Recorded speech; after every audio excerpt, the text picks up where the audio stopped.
الحمدللہ رب العالمین والعاقبۃ المتقین والصلاۃ والسلام علی رسولہ الکریم اما بعد۔ معزز سامعین و ناظرین، مہینہ ربیع الاول کا ہے تو حضور علیہ السلام کے ذکر سے بہتر کسی کا ذکر نہیں۔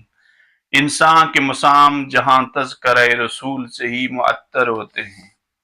ایک بات ذہن میں رکھیں، جس جگہ حضور علیہ السلام کا ذکر ہوتا ہو وہاں اللہ کی رحمتوں کا نزول ہوتا ہے۔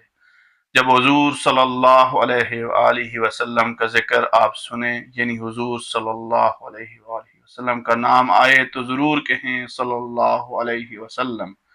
اور جب حضور علیہ السلام کی صفت سمجھ آئے تو سبحان اللہ کہیں۔ معزز سامعین و ناظرین، بڑے بڑے لوگ دنیا میں آئے، حضور کی سیرت طیبہ پر عقیدت کے پھول نچھاور کرتے رہے، لیکن کوئی انسان دنیا میں ایسا نہیں آیا جس نے یہ کہا ہو کہ میں نے حضور کی سیرت کا حق کما حقہ ادا کر دیا ہے۔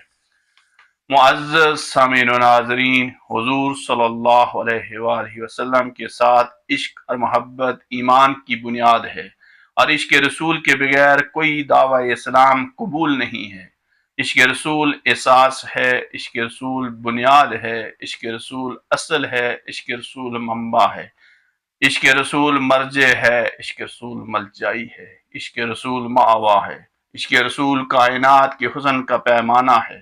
عشق رسول پوری دنیا کے لیے امن کی ضمانت ہے، عشق رسول عافیت کا گل ہے جو ہر وقت کھل سکتا ہے۔ حضور کے دنیا میں تشریف لانے پر ایک شاعر نے کچھ یوں کہا: وہ آئے جن کے آنے کی زمانے کو ضرورت تھی، وہ آئے جن کی آمد کے لیے بے چین فطرت تھی، وہ آئے نغمہ داؤد میں جن کا ترانہ تھا، وہ آئے گریہ یعقوب میں جن کا فسانہ تھا، وہ آئے جن کی خاطر مضطرب تھی وادی بطحا، وہ آئے جن کے قدموں کے لیے کعبہ ترستا تھا، وہ آئے جن کو حق نے گود کی خلوت میں پالا تھا، وہ آئے جن کے دم سے عرش اعظم پر اجالا تھا۔ معزز سامعین کرام، ایک آدمی نے پیغمبر کی شان میں 40 سال قصیدے لکھے، 40 سال اشعار لکھے، 40 سال نبی کی شان بیان کرتا رہا۔ 40 سال کے بعد اس نے ایک مسودہ تیار کیا، ایک دیوان تیار کیا، اور اس میں تقریباً 40,000 اشعار تھے۔ اس شاعر نے 40 سال نبی کی شان بیان کرنے کے بعد آخری شعر جو لکھا اس کا ترجمہ کسی اردو دان شاعر نے کیا، کیونکہ وہ تو عربی کا شاعر تھا۔ اس نے جو آخری شعر لکھا اس کا ترجمہ کچھ یوں ہے: تھکی ہے فکر رسا مدہ باقی ہے، یعنی 40 سال 50,000 اشعار نبی کی شان میں لکھ کر آخری شعر لکھتا ہے کہ تھکی ہے فکر رسا مدہ باقی ہے، قلم ہے آبلہ پا مدح باقی ہے، ورق تمام ہوا مدح باقی ہے، تمام عمر لکھا مدح باقی ہے۔ معزز سامعین کرام، حضور صلی اللہ علیہ وآلہ وسلم کی شان میں دیوبند کے بانی مولانا محمد قاسم نانوتوی رحمہ اللہ نے آپ کی مدح میں فرمایا: سب سے پہلے مشیت کی انوار سے نقش روئے محمد بنایا گیا، پھر اس نقش سے مانگ کر روشنی بزم کون و مکان کو سجایا گیا۔ وہ محمد بھی، احمد بھی، محمود بھی، حسن و مطلق کا شاہد بھی، مشہود بھی، علم و حکمت میں وہ غیر محدود بھی، ظاہر امیوں میں اٹھایا گیا۔ اس کی شفقت ہے بے حد و بے انتہا، اس کی رحمت تخیل سے بھی ماورا۔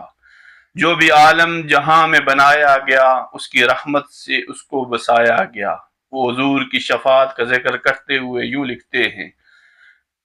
کہ حشر کا ڈر مجھے کس لیے ہو ہے قاسم، میرا آقا ہے وہ میرا مولا ہے وہ، جس کے دامن سے جنت بسائی گئی، جس کے ہاتھوں سے کوثر لٹایا گیا۔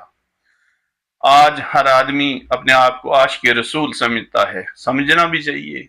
لیکن عشق رسول کا دعویٰ کرنے والوں، پیغمبر صلی اللہ علیہ وآلہ وسلم کی محبت اور عشق کا تقاضا یہ ہے کہ آپ کی تعلیمات کے مطابق اپنی زندگی گزارو، آپ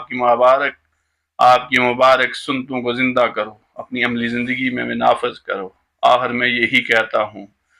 تھکی ہے فکر رسا مدہ باقی ہے، قلم ہے آبلہ پا مدہ باقی ہے، ورق تمام ہوا مدح باقی ہے، تمام عمر لکھا مدح باقی ہے۔